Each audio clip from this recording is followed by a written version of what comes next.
At Room to Room, the VIP sale's here. And for a limited time, enjoy an extra 10% off Row furniture.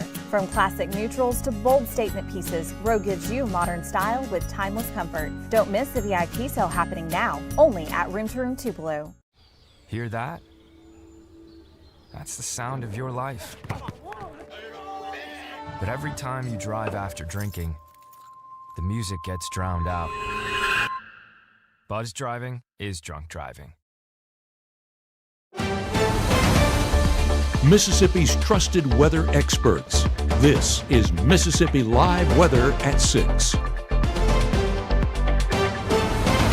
Hello and welcome into Mississippi Live Weather at 6. We hope you guys have gotten outside to enjoy this fantastic Wednesday, but there is still time to get out there, Matt, and you were out there earlier today. Just how amazing did it feel? It felt spectacular. The conditions are very fall-like in comparison to where they've been, but if you're looking for cooler temperatures, I think we have even a greater shot of things being a little bit cooler over the course of the next couple of days. That's one of the things we're tracking here in the Room to Room Weather Center today as high pressure continues to move in. Look at that sunset behind there on this camera. Of course, we'll look at some of our cameras brought to you by the North Mississippi Storm Chasers here in a minute. So as we clear out, we dry out, and any stickiness is gone. Temperatures are going to take a step back, maybe 2 or 3 steps down. We could have some 40s conceivably. Maybe that's pushing it, but we'll look at when that could possibly arrive, come up here in a couple minutes.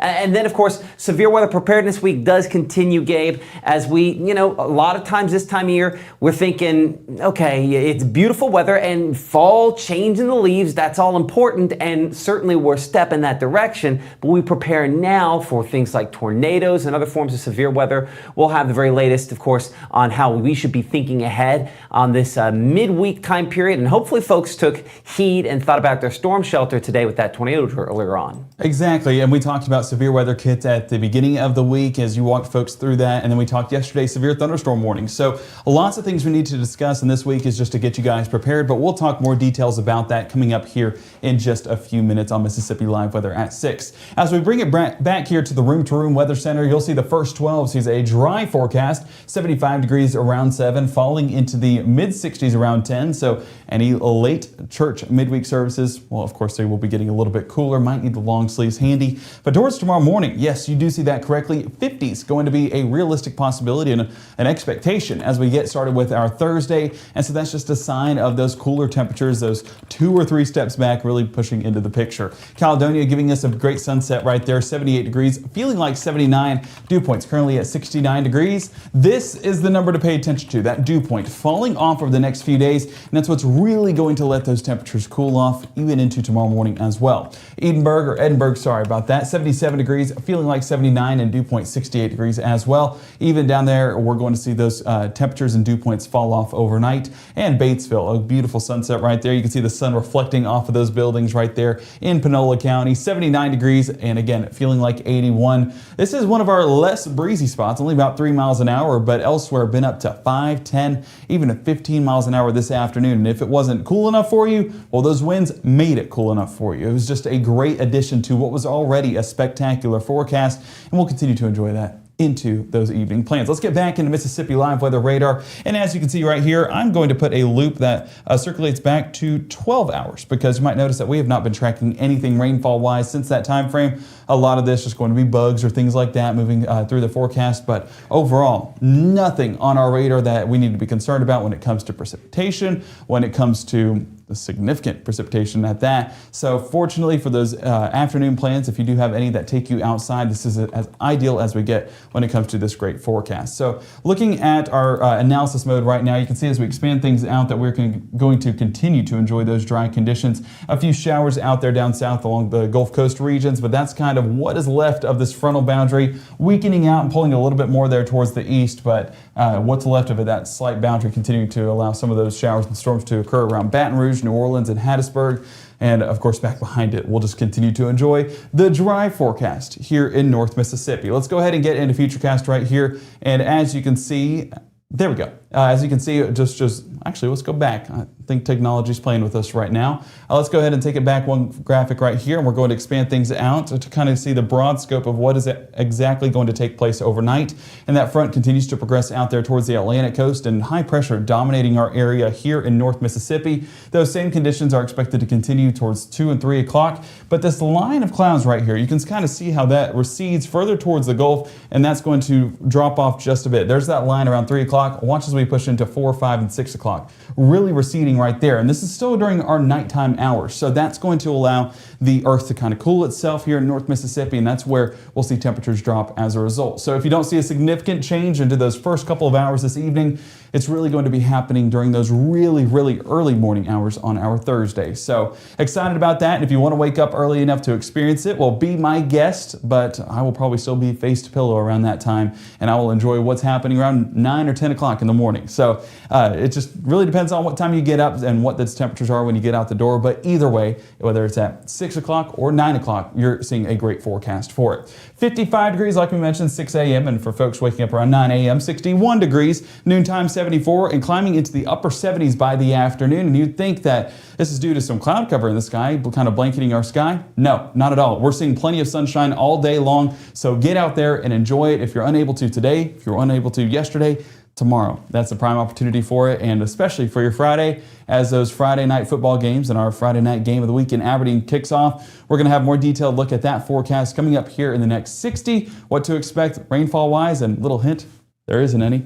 And also a look at those temperatures and just what to expect in that extended forecast. An exciting forecast that we're excited to talk to you more about. And we also are talking to you about severe weather preparedness week, how we need to stay prepared whenever a tornado is possible. We'll walk through that in more detail coming up on Mississippi Live Weather at 6, live from the Room to Room Weather Center in the next 60.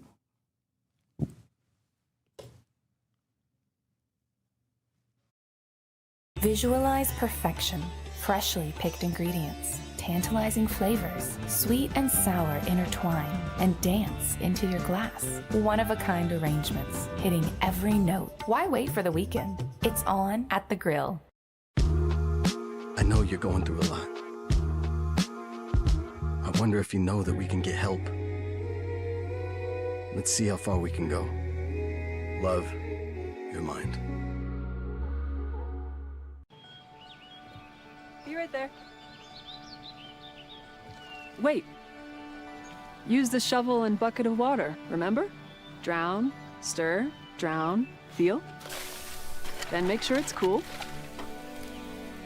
Where'd you learn that? SmokeyBear.com. Brushed up on some tips before we left. Don't want to start a wildfire, right? Only you can prevent wildfires. Right now, from the Room to Room Weather Center, here's Mississippi's Chief Meteorologist, Matt Lovhawn.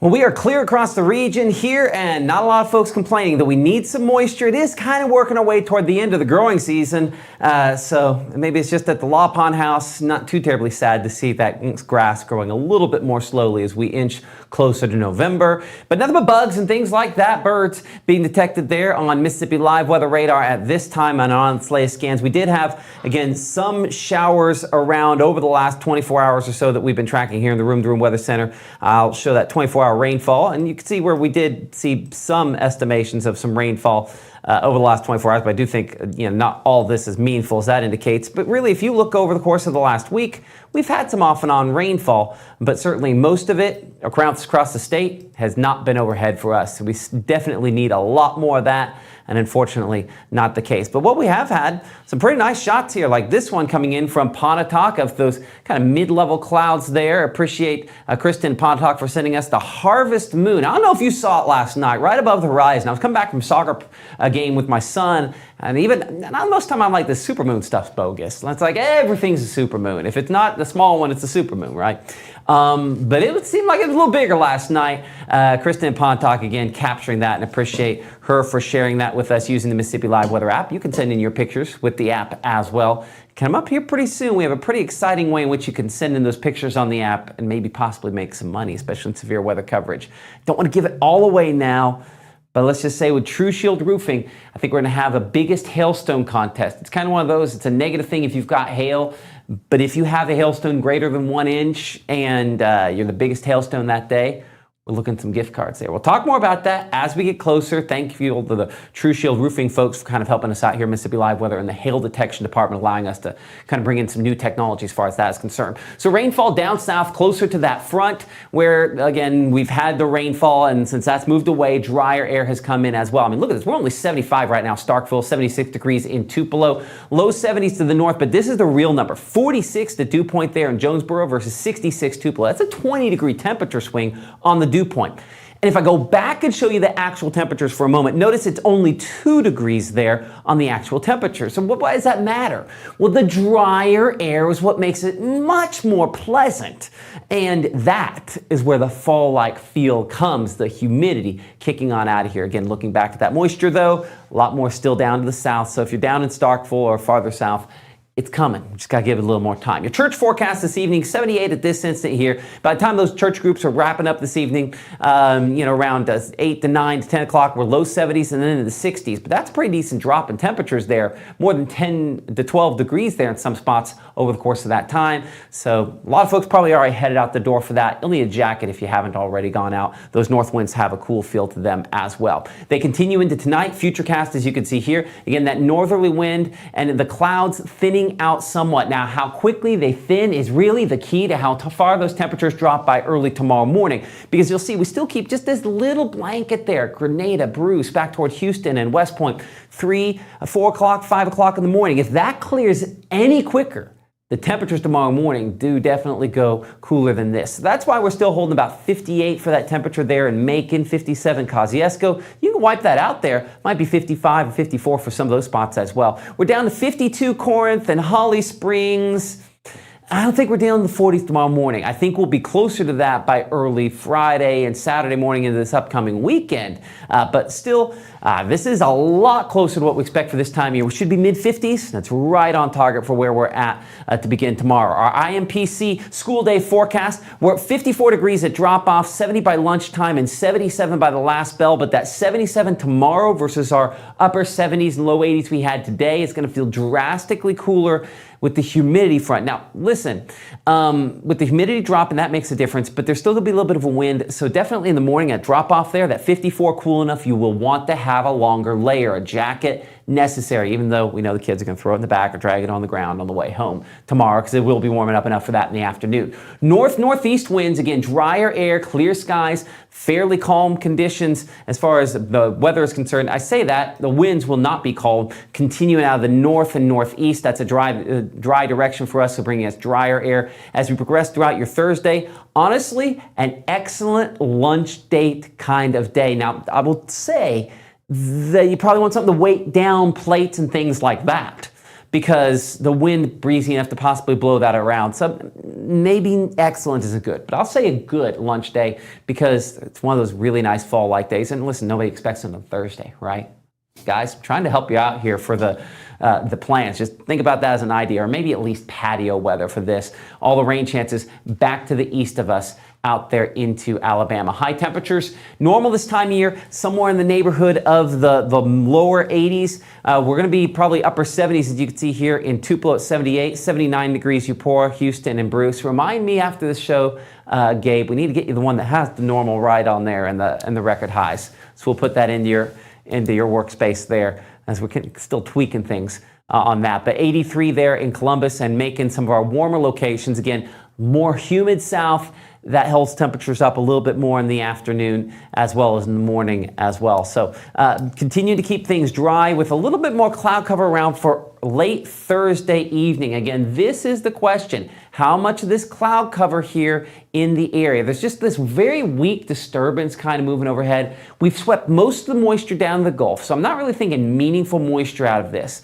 But if this is just cloudy enough, it might hold temperatures slightly more mild, and that would be the thing that if we didn't see some 40s up north of Memphis, up toward Columbia, Tennessee on Friday morning, That cloud cover is the reason why. And even Corinth or Iuka could have some spots pretty close to that.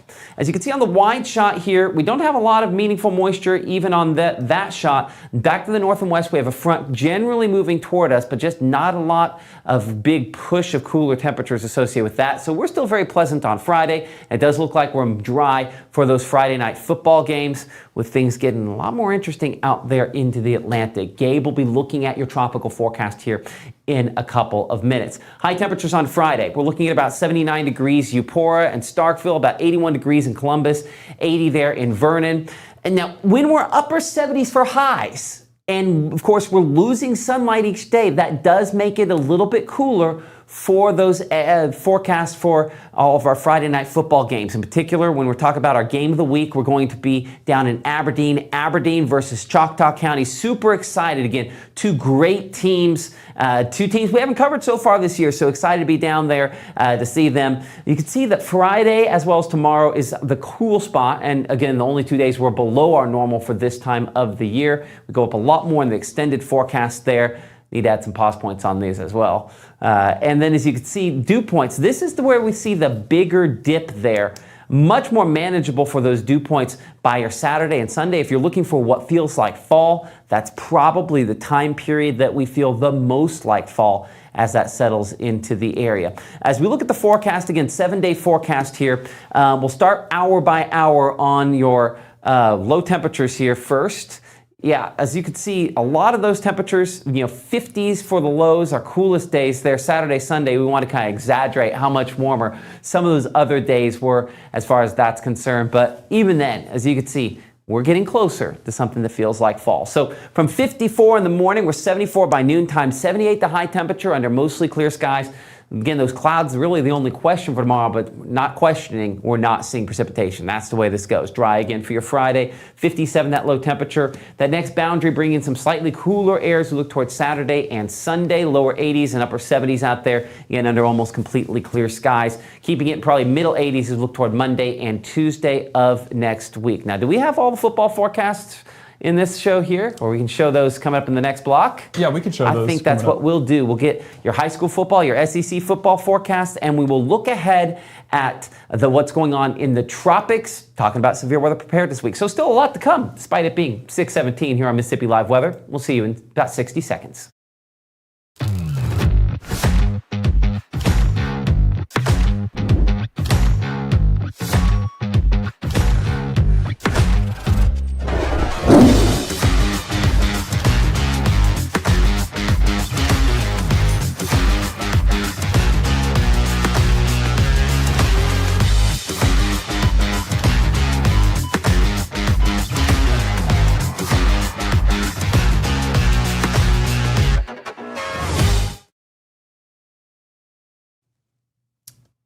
Hey, so Matt Lawpon over here in the Room to Room Weather Center. I switched places with Gabe a second ago.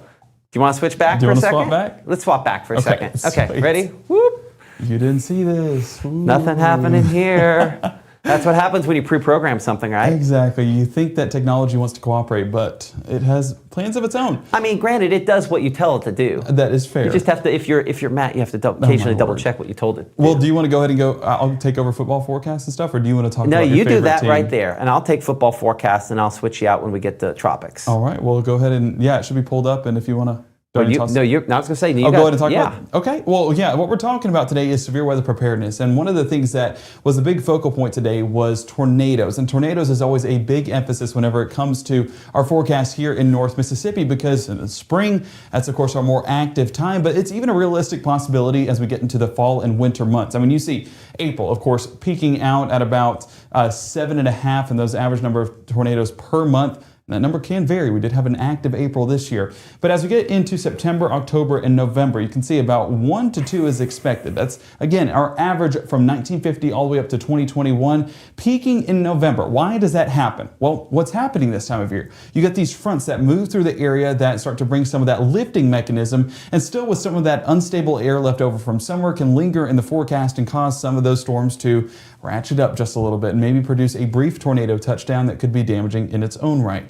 But whenever we come over here and we look at those number of reports by hour. That's also a big thing that you need to focus on whenever it comes to our forecast here with tornadoes here in North Mississippi, because of course those late overnight hours, not exactly the main time frame. It's going to come primarily towards the afternoon. And again, this is 17, 18. That's really about 2 to 3 o'clock in the afternoon. So that's our peak heating time frame right there. So it makes sense whenever that peak heating strikes that we see more of that strengthening whenever these storms do occur. So that's just one of the things that we like to assess here, 1950 to 2021. So a 70-year time frame is a good idea on that. And Matt, you've had more experience here in North Mississippi than I have. And is this something that you've probably seen time in and time out? Absolutely. You know, we get more nighttime tornadoes here than they get on the plains.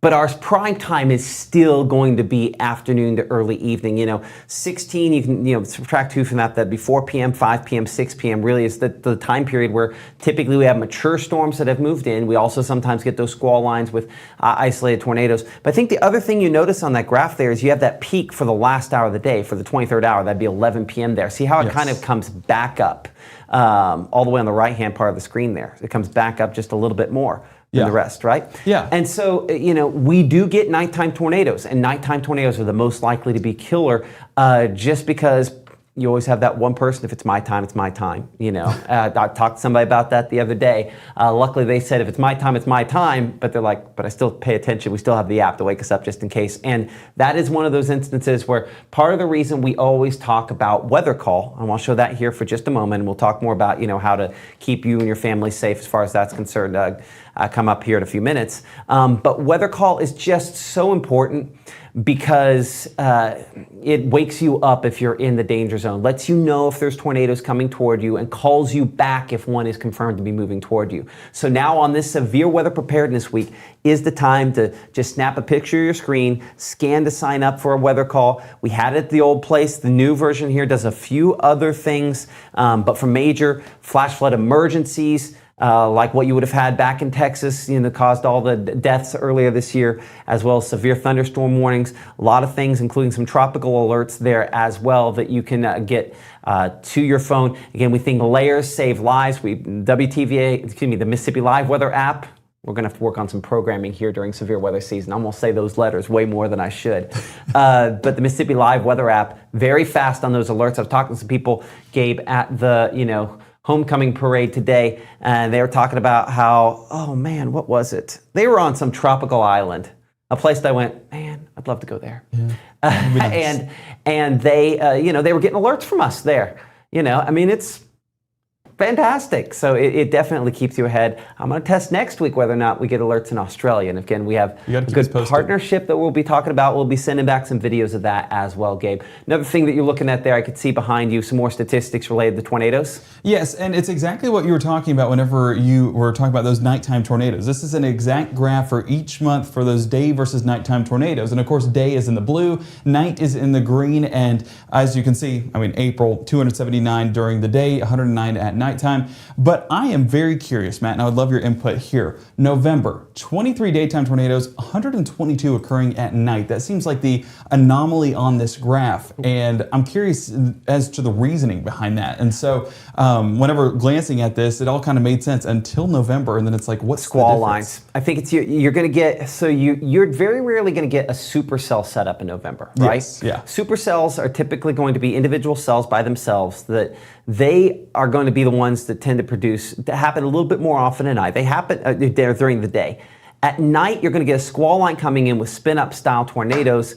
So I do think, again, just-in-time moisture, but actually, you tend to have just-in-time moisture more in the spring. You have plenty of moisture here with a system coming in. So I would argue that those tornadoes are probably more likely, and hopefully the next graphic shows this, to be a little bit weaker.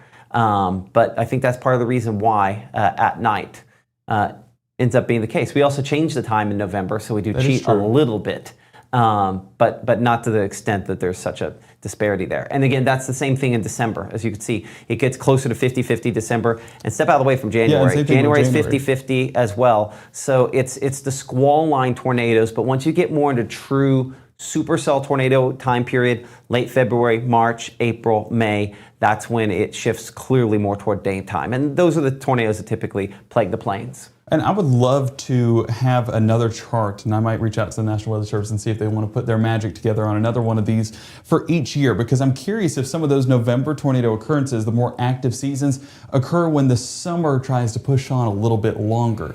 You know, like right now, we're still dealing with those warm temperatures up until today. And so would that have made the environment a little bit more active for potential severe weather if, you know, the front interacted at the right time of day with the right type of lift?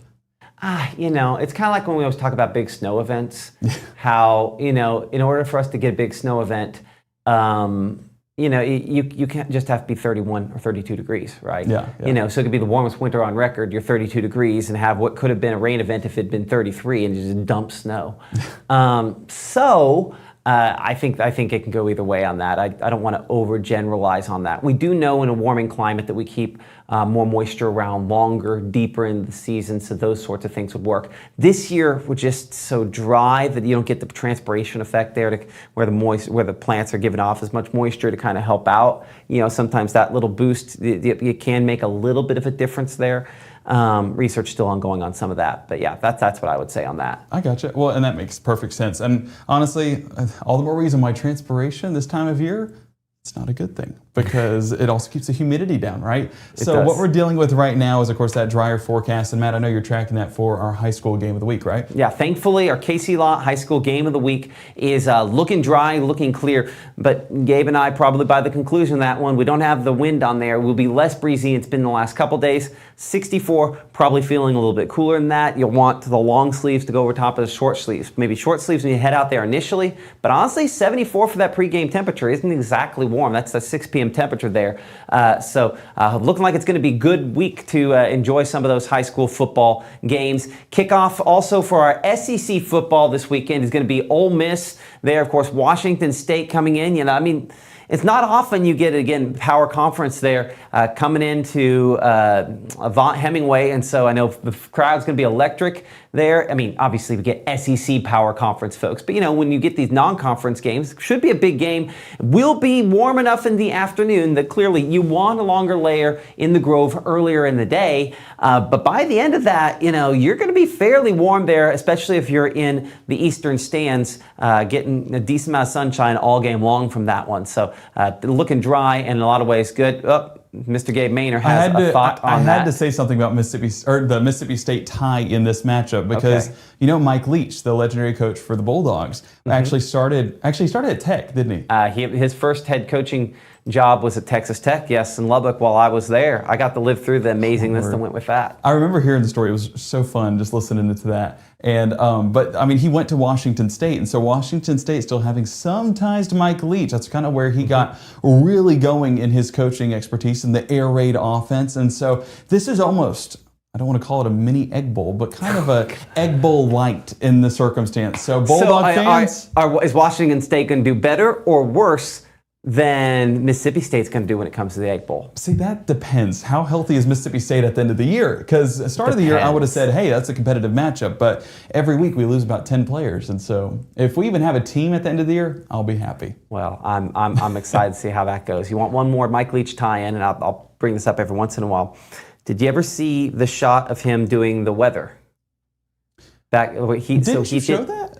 So I was the one that actually made the graphics for that back in the day. Really? Yeah, back in my very first station, I was about a year into TV. You got to bring that back at some point. If there's I don't own the rights to it, so you know, getting back on the air might be a little tricky. But I could probably convince the folks there back at KMAC KLBK. It's for a legend. Texas. You have to. It is for a legend, allegedly. Even no, he's definitely a legend. So yeah. Anyway, amazing guy. Rest in peace. So yeah, looks like good warm forecast there for Mississippi State and Wazoo coming to town.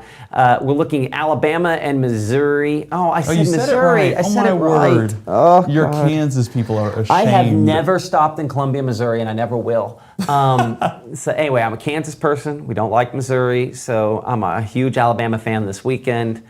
Roll Tide, roll. 71 halftime, 73 degrees. The concluding temperature there, a little bit cooler, cloudy, but at this point looks like hopefully dry as far as that game goes. Hopefully Alabama puts Missouri out of their misery. Hopefully there is some rainfall in the form of their tears, right? Well, hopefully over there. Change that Bam over there behind you. I think we can swing that over. And Gabe, you're looking at the tropics here as well, right? Yes, and one of the things that we are watching is what's left of Jerry. I saw a few folks in the YouTube comment section talking about, what's left of Jerry, what exactly can we expect, and currently watching Jerry just outside, well off into the mid and lower Atlantic, watching another development right here towards Mexico, and of course that is not really expecting to be anything too significant to develop, but there's you're getting a view of it right there towards Mexico, moving into Mexico, so even though it's in the Gulf, not exactly going to play a part in our forecast. So let's go ahead and get into our track for Tropical Storm Jerry. Still about 60 miles an hour during your Wednesday afternoon. And as we get that forecast going, you can see 60 miles an hour, the latest winds on that, and 1,000 millibars at that pressure level. So still has a ways to go before it reaches Category 1 strength. But that's really the expectation with this storm, kind of topping out around that storm, or around that speed, should I say, 70 miles an hour by Thursday afternoon, and extending that forecast into our Friday afternoon. That's when we expect Category 1 strength to be put in place. Category 1 persists into Saturday, persists into Sunday, and then as it starts to move north and northeast out into the Atlantic once again, away from us here in the central United States, that's where it will remain, and it should be starting to diminish by that point. So this is not a storm that we're necessarily worried about. My dad is most worried about this because his name is Jerry and he doesn't want to do damage to the United States. So that's where his tie comes into play. But well, luckily they're not his's or hers, they're right, its. You're right. Well, he likes... I know he is not an it, he is a he. And he feels an emotional tie to the storm, so... I get it. And then Gabrielle earlier, the Mainers are just taking over 2025 season. What can we say? And I told, I'll put this on the record here, that we're not letting Gabe convince Annalise to name a child after a 2025 hurricane because of that. I'm on your side, Annalise, on that one. Well, there goes Karen off the list, but I don't think you... I mean, maybe Karen. Y'all might land on one, but I'm just saying that I'm standing up for her that she doesn't have to do that. Well, we always had a joke, and this is something that behind the scenes, I don't know, I feel like, we can have story time at 6:31. Back in the day, I used to always want to name... have a junior and have Gabe Jr., but I would call him GJ to be original because I've never heard of a GJ before. So I had that conversation with Annalise and I was like, hey, how are we feeling about GJ? Now that's a realistic possibility. I want to get on camera here to get this reaction. She said, please no. So we have our names lined up. GJ is not on the agenda, so. What are the names? Well, I can't say them yet until we know the gender. Oh, okay. Should find out very soon though, here in the next couple of weeks. So hoping for an announcement and we'll of course let everyone know. So GJ could be Jeannie Jane. It could be. There's some hey, if you're an advocate for GJ, I'm going to send this to I'm an advocate for whatever Annalise Matt is wants. on my side in this. No, I am absolutely not on your side on this one. Just like you shouldn't have been if you wouldn't have been on that side on previous Gabe, or like when we named ours too. What was the so original one names? So it was always going to be Penny. Leo, there were a lot of different things. We think about Alexander. We were thinking about which I was to be Xander. That's Alex. cool. There are a bunch of different names that we looked at for Leo before we landed on Leonard, which that was a long negotiation there. That's why sometimes if you've ever seen our hashtags on Instagram, please explain these because Annalise has asked me every time, and I said I have no idea. So Leo's is NNBBL, which is no name baby boy Lobhan, because for the first day and a half he didn't have officially a name. We knew that we were going to call him Leo, but Emily wanted to name him Leo, and I'm like, no, Leonard. And this was like a back and forth, and are we okay? If we can't agree here, do we go to Alex? Do we go to what do we go? All over the place on that, and so that's why it's no name baby boy Lopon. Fun, and then okay, so Penny's is not just a little girl, but a baby girl. It was just a random thing that fell out of my mouth one time. We should just say it to her when she was sweet. She's not just a little girl; she's a baby girl. That's sweet. So anyway, so that's what the hashtags are, and luckily nobody else uses those hashtags, so it's a good way for us to... Yeah, you can keep track of posts. Yeah, absolutely. I love that. Anyway. You just answered so many questions in the Manor household that we had, and every time I came into work, I meant to ask you, but it's like, with all the things we've got actual stuff to do, actual work to do. So well, anyway, so luckily this is not more significant. We're not expecting Karen out of this at all. Okay. So that's about 10% chance of development. We did have that little bit of action that was happening over there in the tropics, or the Atlantic, should I say.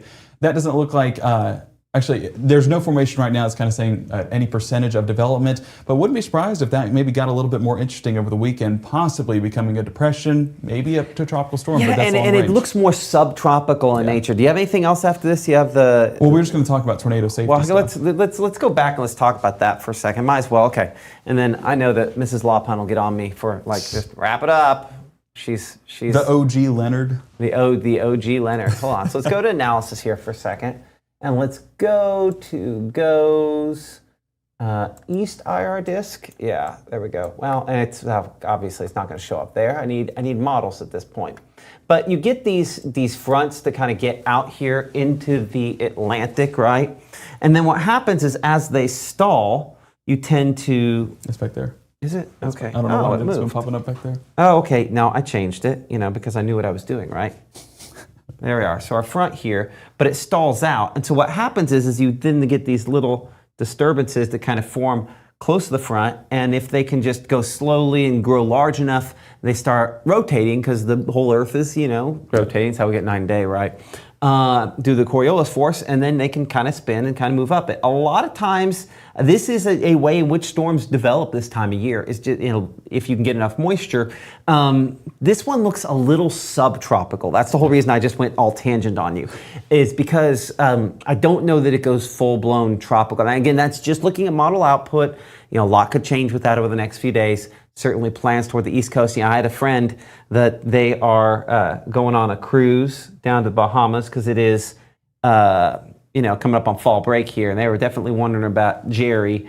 I'm hoping they're probably in pretty good shape as it stays far enough out. Yeah, Jerry stays out to sea, and if anything develops, we're talking about, we have the twin setup again. There could be, two side by side, which honestly wouldn't be a bad case scenario because then they just kind of eat at each other's energy, and then neither of which become an overly concerning system. And then all you get is really beach erosion along the East Coast. Hopefully that's the case. Yeah, and additional rainfall, which we kind of need in North Mississippi, but not looking very likely over the next extended outlook. But hey, coming up, I know we're going to have to start tracking the tropics in Australia for you. Oh gosh, yeah. We'll be out there starting Sunday. We leave. We'll be sending back updates. Again, appreciate the folks at MLM who are sponsoring our trip there to Australia.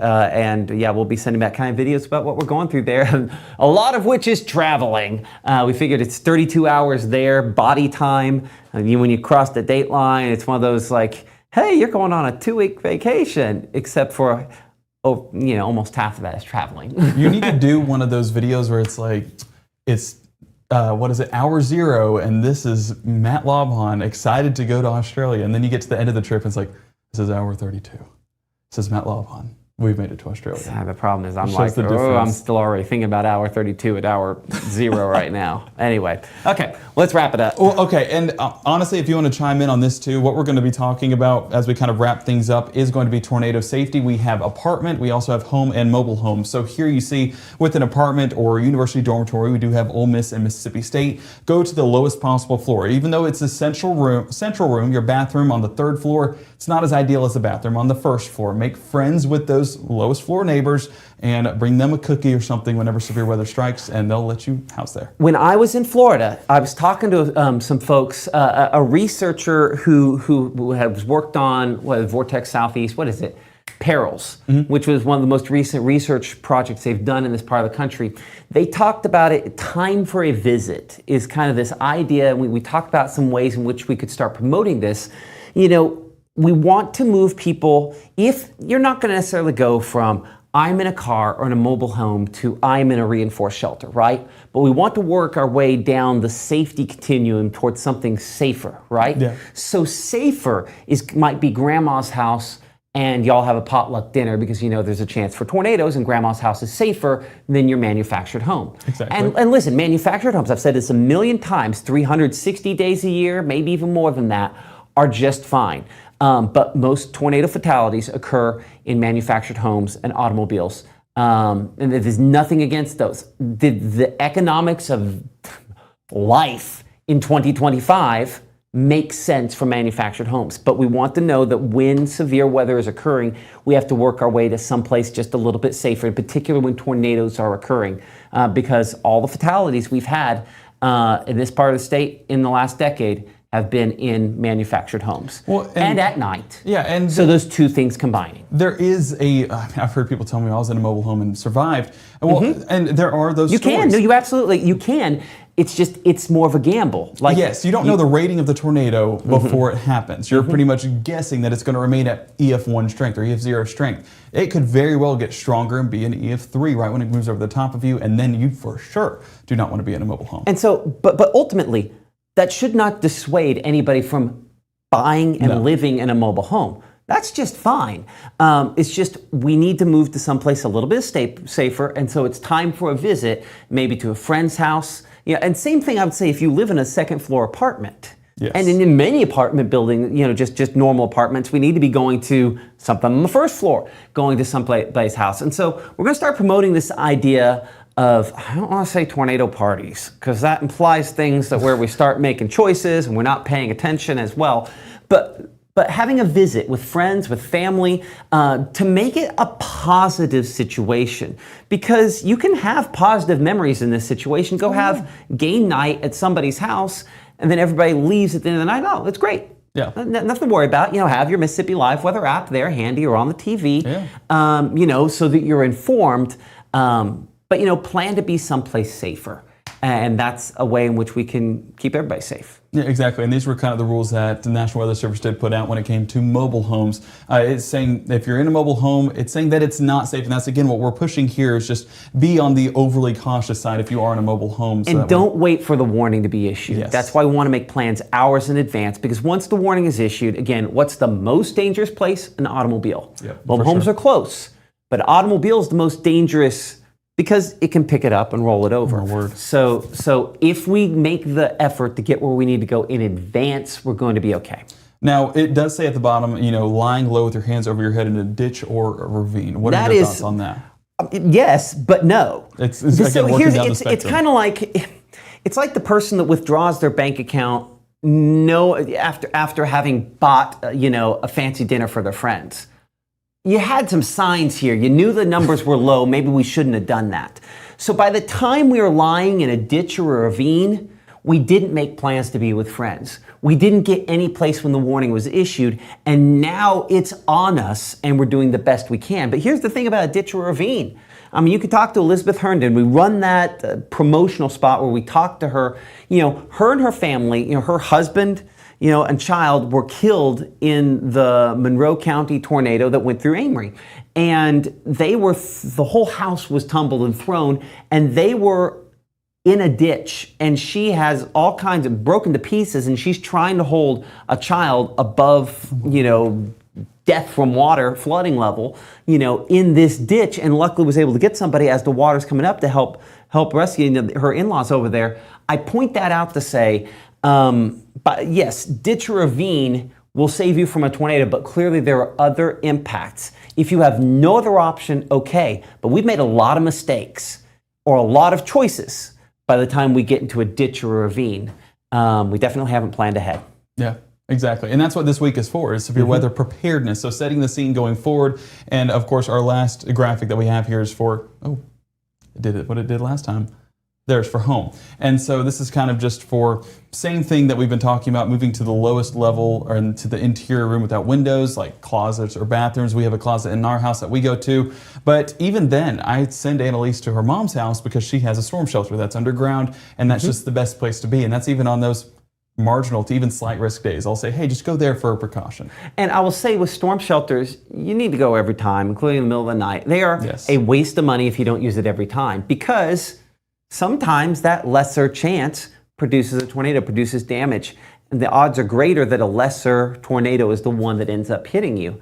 You got to go every time. That's why I always preach indoor storm shelter if you can, but accessibility to it is close.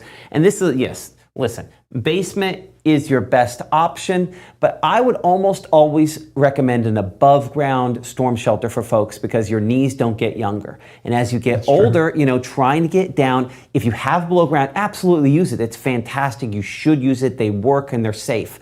But I almost always recommend above ground just because your odds, listen, it is going to be unpleasant to go through a tornado. There's no, man, that was great. After you come out, you could be in a highly reinforced shelter, and it's still one of the most scary and miserable experiences of your life. But you need to be thinking of being, and I got off topic there, but basically, above ground, I think, is good enough. Yeah.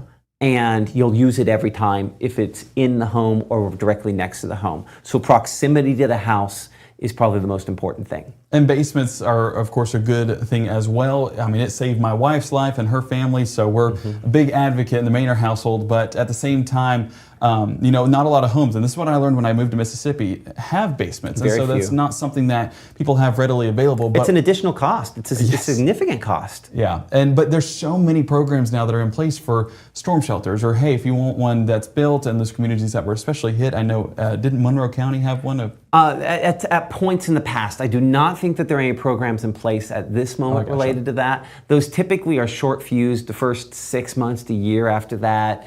I don't know for sure that there are any programs in place now. I gotcha.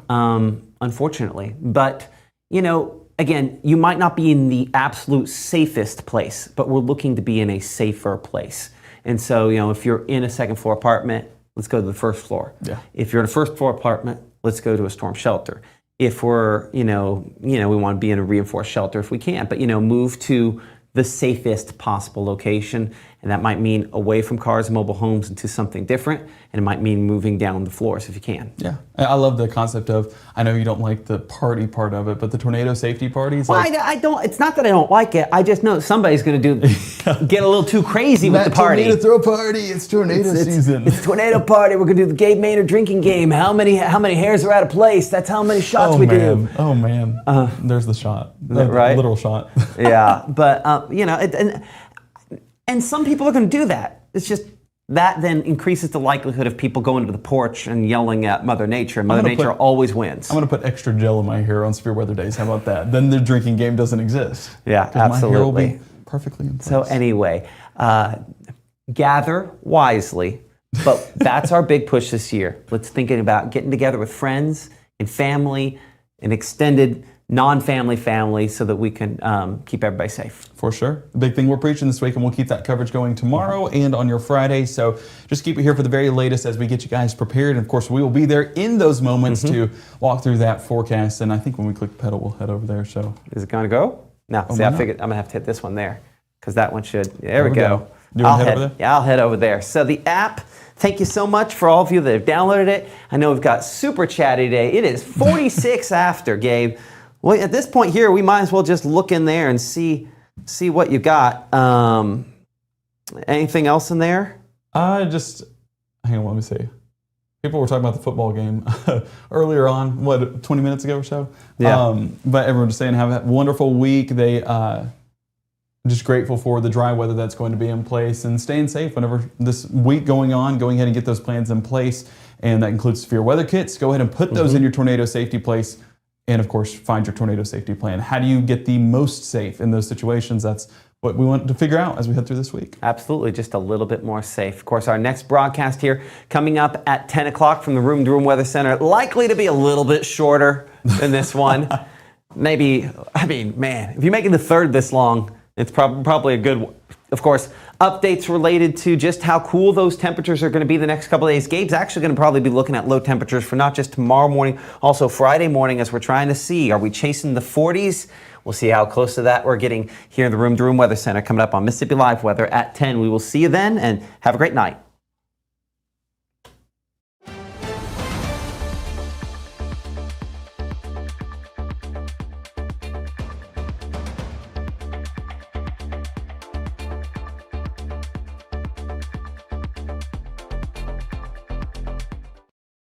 You may see a teen struggling to find his way. At Boys and Girls Clubs, we see a teen gaining the confidence and skills to land his first job. Kids today need people to see their potential and help them achieve it. At Boys and Girls Clubs, we do whatever it takes to help kids succeed. Because when we see young people, we see limitless possibilities. Do you? Join us, Boys and Girls Clubs. Great futures.